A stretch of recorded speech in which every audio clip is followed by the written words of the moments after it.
estamos aqui na Floresta Negra, na Alemanha, para fazer um vídeo super especial para vocês. Estou com a minha querida amiga de alma, de vida, de tudo, Amazona Santos. E nesse vídeo a gente vai bater um papo super legal.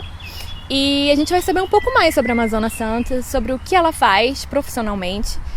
Uma coisa que ela sempre fez, na verdade, desde que nasceu, que é ajudar as pessoas, tocar o coração das pessoas, ajudar a dar um encaminhamento na vida delas, conselhos, enfim. E isso acabou virando um trabalho. Por que não trabalhar com aquilo que a gente mais ama na vida, né? Eu tenho certeza que o que mais dá certo em relação ao trabalho é quando você trabalha com aquilo que você ama, com o seu dom. E ela está trabalhando com isso agora.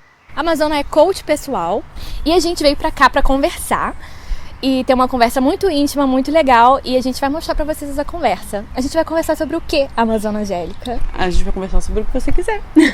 Porque eu acho que conversar sempre é a melhor maneira de ser ajudado, né? Porque eu acho que ajudar nada mais é do que ser ajudado, né? Quando a gente troca informações, ou quando a gente dá alguma parte nossa para alguém, a gente sempre recebe muito mais do que a gente dá, né? Então, qualquer assunto que você troca é uma maneira de você aprender, de você ensinar. Somos todos mestres e somos todos discípulos, né? Somos todos estudantes e todos professores de alguma coisa, né? Nem que seja a nossa história, né? Eu acho que uma coisa muito bonita, que eu acho que é a profissão que eu gostaria de dedicar toda a minha vida, que todo mundo e que antigamente a gente tinha isso na nossa vida, a gente sempre teve uma pessoa mais velha, mas é sempre uma pessoa que tem, através da sua história, alguma coisa para ensinar, né? E todos nós somos um guru da nossa história, né? Claro. E eu acho que a sabedoria, muitas vezes, as pessoas ficam inseguras de tentar ajudar por não se sentirem suficientemente cultas, né? Eu acho que a sabedoria nem sempre está relacionada com a quantidade de livros que você leu, e sim com a quantidade de coisas que você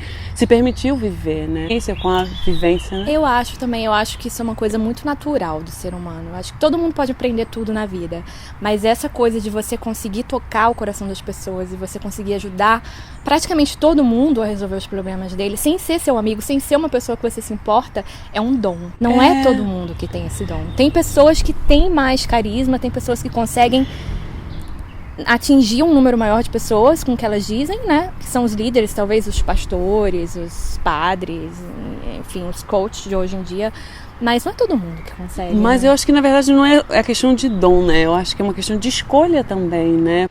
Eu tenho meu amigo ou meu melhor amigo, que é uma pessoa que me escuta, que é uma pessoa que me aconselha, e talvez isso seja o suficiente. A diferença é que todo amigo, toda pessoa, ela está dentro da situação e ela tem o seu lado, a sua visão sobre aquela história, né? Então eu sempre vou tentar te defender. Vai lá, isso mesmo, ele está errado, faz isso e faz aquilo. Uma pessoa de fora, um coach, um terapeuta, na verdade o coach, ele é uma pessoa mais objetiva, ele só ajuda você a focar nos seus sonhos, né? Ele é uma pessoa que te escuta, te entende, mas ele não está ali só para te compreender, ele está ali para te ajudar a focar, mas mais para a questão emocional, mais para a questão de descoberta de quem é você, do que você quer fazer da sua vida. É uma tendência que vem agora, porque eu acho que as pessoas, a sociedade está voltando por uma coisa que eu acho muito legal, que é tentar descobrir quem é a gente, né? Quem é a sua essência, o que você realmente quer fazer na sua vida. A gente passou tanto tempo preocupado em se encaixar no sistema, né? Em responder expectativas do sistema, que a gente viu que essa fórmula não deu certo, porque as pessoas agora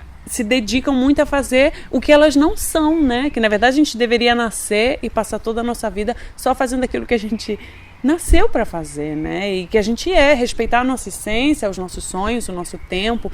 E agora essa tendência abriu esse espaço para o coach, né? Eu não vou dar as fórmulas da minha vida para você, porque a minha vida é minha vida, os meus sonhos são os meus sonhos, os meus conflitos são os meus conflitos. A única coisa que eu, de fora da sua vida, posso te ajudar a fazer é se encontrar a você mesmo, é descobrir as suas fórmulas, né? É uma coisa que eu sempre tento passar isso para as pessoas, né? Que o principal de tudo é você descobrir a você mesmo, você descobrir a si mesmo. E é uma coisa que parece ser tão fácil, mas não é, né? Exatamente. Tem muita gente que diz qual é a primeira coisa que te impede de funcionar, né? A gente fala, o medo. O medo, na verdade, ele é uma coisa que tem uma coisa muito positiva, é uma coisa que o seu corpo produz para te defender de uma situação de risco, né? E isso é uma questão hormonal, fisiológica, de defesa, que é importante. O medo é muito importante. Sem o medo a gente se jogaria de um penhasco, a gente morreria afogado, entendeu? A gente não protegeria os nossos filhos porque a gente tem medo que alguma coisa aconteça com eles. Eu acho que na sociedade que a gente vive, que é uma sociedade que a gente está muito exposta, como agora, a gente está exposta não só na sociedade, a gente agora com a internet a gente está exposto globalmente. Aberto a críticas. Aberto a críticas, exatamente. Essa para mim é a principal barreira. São construtivas. Exatamente, porque a crítica é a primeira barreira que faz com que você não ouse fazer alguma coisa que você desconhece, porque a gente só aprende fazendo alguma coisa que você não conhece. Na verdade, a gente tem um exercício que a gente dá no teatro, que é muito legal quando você dá aula de teatro, que o teatro também é uma espécie de terapia. Eu acho que todas as artes são uma espécie de terapia, porque é quando você sai do seu lugar comum, da sua vida comum, que é assim, você coloca uma música e coloca as pessoas para dançarem, né? Aí as pessoas dançam e começam a reproduzir coreografias, porque o ser humano ele não aceita fazer alguma coisa diferente de imediato, ele precisa ser estimulado para conseguir ousar, né? Então todo mundo começa a fazer movimentos normais, formais, e começa sempre a se criar uma coreografia onde todas as pessoas fazem o mesmo movimento, porque errar junto é mais seguro. Quando a gente faz nesse exercício, a gente manda todas as pessoas fecharem os olhos e a gente apaga um pouquinho a luz, porque sempre tem aquele espertinho que deixa o olho um pouco aberto, e você coloca uma música completamente que quebre a rotina. E as pessoas começam a se entregar de uma maneira tão mais visceral e autêntica. E quando você acende a luz, a cara das pessoas de felicidade é tão grande, porque elas se permitiram viver aquele momento, viver a música. Elas não pensam, agora eu vou fazer esse movimento. Então elas vivem aqueles momentos, elas vivem aquele momento, elas se conectam com a música e com o ambiente, porque não existe a crítica. Tá aí uma dica pra vocês, gente. Se vocês estão precisando aí se expressar mais, coloca uma música bem doida no quarto, apaga as luzes e dança, bota bem alto e dança sozinho, né? Exatamente, porque é uma maneira de desbloquear, né? Você desbloqueia o seu corpo e você cria uma criatividade, porque você começa a reproduzir. Quando você é pequenininho, a crítica começa na sua infância. Você sempre vive em relação à aprovação e à desaprovação. Se você faz alguma coisa, uma criança faz alguma coisa e os pais falam, ai, que lindo, meu filho! Ele começa a fazer aquilo porque ele viu que a sua reação foi positiva. Então você cria um estímulo positivo e ele reproduz isso mais vezes. Quando uma criança faz uma coisa e você começa a falar assim, feio, feio, não, não, não, não, ele cria uma trava e um bloqueio e ele cria é como se fosse um dicionário dentro dele. Isso significa negativo. Então eu não sou capaz para fazer isso, ou isso é não visto como positivo. Ou não estou sendo amado fazendo isso. Também, né? Porque na verdade no fundo é tudo isso, né? Todo mundo, a gente tem essa necessidade, a gente pode crer que a gente é autossuficiente, a gente pode crer que a gente não precisa da opinião alheia, mas todo mundo necessita ser amado e aceito. E a gente vive numa sociedade muito crítica.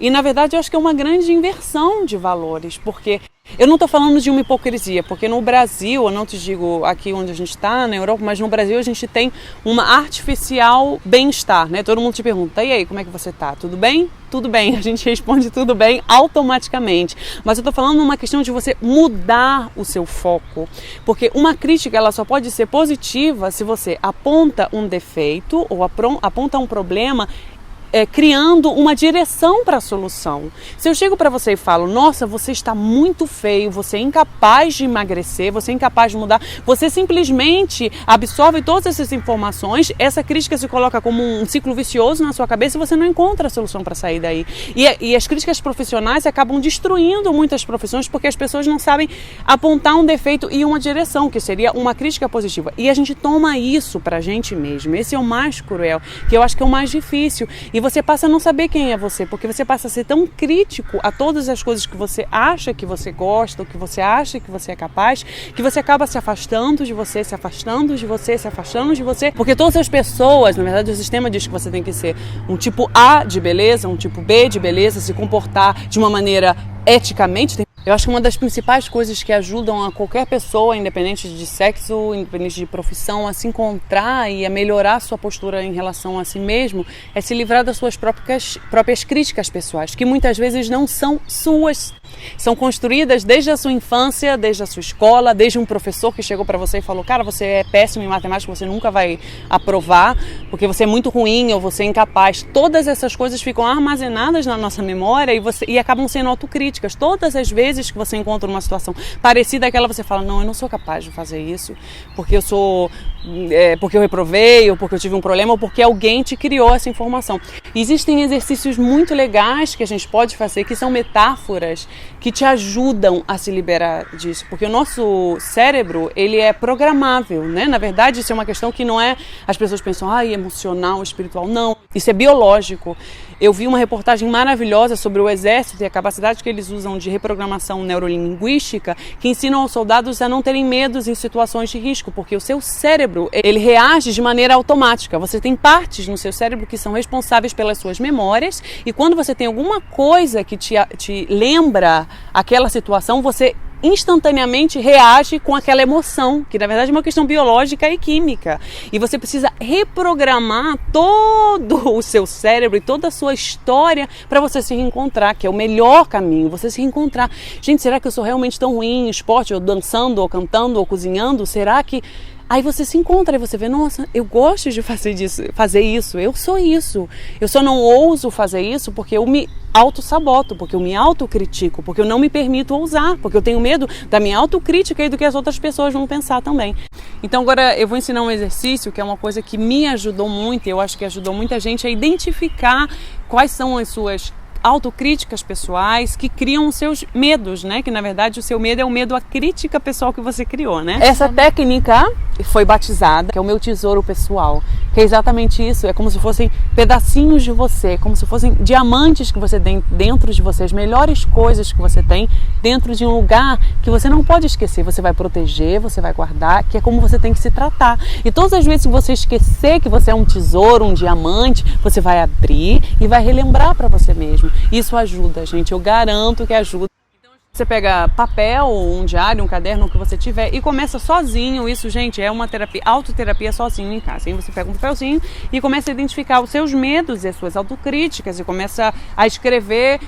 Para começar, é sempre bom começar com coisas muito práticas. Por exemplo, eu tenho medo do mar, eu tenho pânico ao mar. Mas eu sei porque eu tenho pânico ao mar, porque quando a minha mãe era nova, minha mãe estava grávida da minha irmã mais nova, minha mãe teve um sonho que o mar levava a minha irmã mais nova. Isso para mim ficou um trauma, eu descobri isso com terapia, mas ficou um trauma que quando eu chego no mar, eu lembro imediatamente que o mar pode matar a minha irmã. E a minha irmã, eu amo a minha irmã de loucura. Então você pode começar com coisas simbólicas. Eu tenho medo de altura, eu tenho medo disso, medo de ficar sozinho, eu tenho medo de ser abandonado. Medo de falar em público. Medo de falar em público, tenho medo de ser ridicularizado, medo de ser abandonado. Você escreve todos os seus medos. Faremos isso, eu já fiz. Faremos isso, você escreve todos os seus medos e coloca num lugar que você possa utilizar Botafogo. Porque, além de ser simbólico, porque eu gosto muito de falar de uma forma general, porque todo o misticismo e toda a questão simbólica tem um preconceito infantil, né? Porque na verdade virou um comércio, mas que, digamos, vamos usar como uma metáfora, que eu acho que atinge, mas é verdade, eu acho que acaba atingindo a todas as pessoas, né? Porque uma metáfora ou uma questão espiritual de transmutação, como você quiser escolher. Se você acredita em alguma coisa espiritual. Se você não acredita, uma metáfora, que é bom que você extravasa, ou se você, uma catarse que você faz dos seus defeitos, você coloca em um lugar, não para de escrever. Deixa eu escrever um defeito meu. Não desiste de escrever. Começa com coisas simples, simbólicas, medos, críticas. Eu critico o meu dedão do pé porque é muito gordo, eu não gosto do meu joelho porque tem uma celulite, eu não gosto do meu quadril porque tem uma estria. A gente sempre começa com uma crítica externa, porque é a primeira coisa que a gente recebe da sociedade, e depois interna. Eu tenho medo de ficar sem trabalho, eu tenho medo de ficar abandonado, eu tenho medo de ficar velho, eu tenho medo de não engravidar, eu tenho medo de filho, eu tenho medo... E depois que você escreve todas essas críticas negativas em relação a você, aqui a gente já tem os papeizinhos cortados, mas legal que você faça num caderno e você coloca duas colunas. De um lado você escreve todas as suas críticas e do outro lado ou uma qualidade positiva ou uma maneira de superar esse medo. Eu tenho medo de morrer afogado? Tá, eu posso começar a fazer aula de natação. Porque o seu corpo, quando você tem medo de alguma coisa, o sentimento de medo ele é sempre igual. Ele é sempre reproduzido em todas as situações. Se você supera um medo que você tem, por exemplo, eu tenho medo de altura. Se você um dia, tá bom, tenho medo de altura, tenho medo de altura, tenho medo de altura. Aí você vai e se voa de parapente, por exemplo. A próxima vez que você tiver medo de falar em público, que também é um medo que você tem, o seu corpo já sabe que você pode superar isso, porque você pulou de parapente, mesmo tendo medo de altura. Então, ele supera esse seguinte medo, é uma metáfora que o seu cérebro naturalmente faz. Então você vai colocar do lado ou uma possibilidade de você superar esse medo, ou um sonho, ou uma coisa positiva, sempre uma coisa positiva. Desse lado você vai cortar, vai colocar em um lugar e vai queimar. Se você é uma pessoa mais espiritual, a gente diz que a gente vai entregar esses medos ao universo e dizer, olha, isso não me pertence, toma de volta, porque eu não quero mais, isso não faz parte mais de mim. Eu sou consciente desses medos, mas eu também sou consciente que eu tenho outras qualidades que superam esses defeitos e eu também posso caminhar para superar essas dificuldades. Então a gente faz uma coisa simbólica, coloca no lugarzinho, queima. E o lado positivo? O lado positivo a gente vai criar um vidrinho na nossa casa. Existem várias técnicas, depois a gente vai ensinando pouco a pouco, mas esse vidrinho vai ser o vidrinho dos sonhos e das qualidades positivas. Você vai escrever todos os seus sonhos e todas as suas qualidades positivas e vai colocar aqui. Vai começar com uma postura sua, pessoal.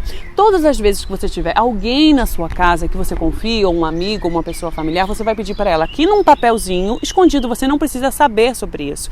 Ela escreva uma qualidade sua ou alguma coisa positiva em relação a você, ou que ela queira falar para você, sempre positivamente. E você vai deixar dentro desse vídeo, para você sempre, quando estiver mal, você recordar que você pode superar aquela situação, que você pode superar aquele momento, que sempre existe solução. E também uma visão positiva das outras pessoas em relação a você, que vai ajudar você também a superar essa questão de falar bem de você, de se elogiar, de se aceitar, de se amar e permitir que as outras pessoas também façam isso com você, que vai ajudar a construir um novo você. Depois de você descobrir quem é você, o que você gosta, as outras coisas ficam muito mais fáceis.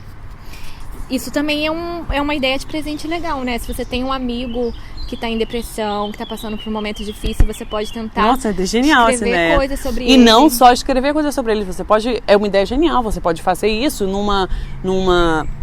no trabalho, por exemplo. Você sabe que uma pessoa está passando por um momento difícil, está em depressão, que todas as pessoas coloquem ali uma coisa importante anonimamente sobre essa pessoa e entregar para essa pessoa. Todo mundo precisa de estímulo para crescer. Gente, olha, uma coisa simples, para quem é do Brasil, a maior saudade que qualquer pessoa tem do Orkut são os depoimentos, gente. É verdade. Os depoimentos eram tão, a gente colocava ali, eram tão importantes para a gente saber que a gente era importante para alguém. E olha que coisa interessante, quando você conhecia alguém, você ia ali olhar nos depoimentos para ver qual é a visão que as outras pessoas têm sobre aquela pessoa. Era uma maneira, eu acho que tão mais bonita de você ver as pessoas e que a gente perdeu. Então a gente vai ser o nosso livrinho dos depoimentos do Orkut, o livrinho, o biscoitinho chinês ou o que você quiser, que eu acho que ajuda muito as pessoas a reconstruírem essa autoestima que é tão destruída diariamente pelos meios de comunicação, pelas pessoas e pela sociedade que a gente vive. Eu garanto que funciona a começar a se descobrir, né? Que é para isso que a gente tá, né? Porque a gente nasce, eu vou falar uma coisa que todo mundo sabe, a gente nasce, cresce, reproduz, alguns não, e morre. Então, seria legal se a gente passasse por essa vida de uma maneira feliz, né? Porque eu acho que a gente nasceu para ser feliz e é muito triste a gente desperdiçar tanto tempo e tantos anos da nossa vida sendo infeliz e crítico e não vivendo as coisas que a gente realmente quer viver, né? E que a gente nasceu para viver. Eu não gosto nem dessa frase de a gente dizer que a gente nasceu para viver, porque eu acho que a gente vai se transformando a cada dia, vai descobrindo novos sonhos e novas coisas, né? Mas eu acho que é você seguir aquilo que te faz feliz, né? Em cada momento, né? Que eu acho que é muito importante. Tem uma outra coisa que eu acho muito legal, né? Que eu acho que coisas na sua vida que sempre te marcam, né? Livros ou histórias ou alguma coisa. Quando eu era muito nova, eu li um livro que virou vídeo e sobre uma menina órfã que se chamava Poliana, né? E Poliana não tinha pais e foi viver numa cidade e ela conheceu uma mulher muito triste, muito rabugenta, que tinha tudo que ela não tinha. Tinha paz, tinha dinheiro, tinha comida, mas vivia reclamando da vida. E ela começou a ensinar para essa senhora um jogo que se chama o jogo do contente, né? Que o jogo do contente era o seguinte: você tem uma situação muito ruim, por exemplo, você perdeu um ônibus de viagem que você queria para um lugar. Ganha a pessoa que encontrar mais lados positivos em uma situação ruim, que eu acho que na verdade muda o nosso foco, né? De tentar ver soluções e não reforçar as nossas frustrações, né? Essa visão positivista, muitas pessoas têm um preconceito pensando que é uma alienação dos seus lados negativos, né? Que é você, tudo é maravilhoso, o mundo é cheio de flores e existem um montão de problemas. Sim, existem muitos problemas e você tem muitos problemas. O fato de você identificar esses problemas e viver esses problemas e se culpar por esses problemas e se punir por esses problemas não vai trazer nenhum tipo de solução. Você vai ficar num buraco cada vez mais fundo, então eu vou morrer, então não vou viver, gente. Se algum dia eu vou morrer, eu não vou viver, é a mesma filosofia. Você sabe o fim.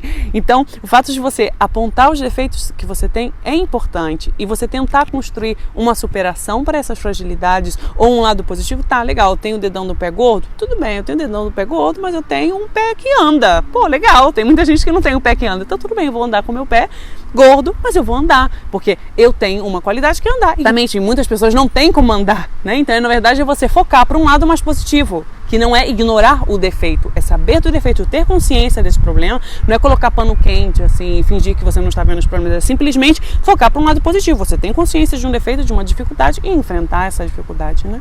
Se vocês estão interessados, como eu, nesse assunto de desenvolvimento pessoal e de redescobrir quem é você e buscar viver de uma maneira mais leve e mais feliz, aqui embaixo a gente tem um link onde você clica, coloca o seu e-mail e eu envio para vocês semanalmente, possivelmente, mais vídeos e mais textos em relação a esses temas. É isso. É isso.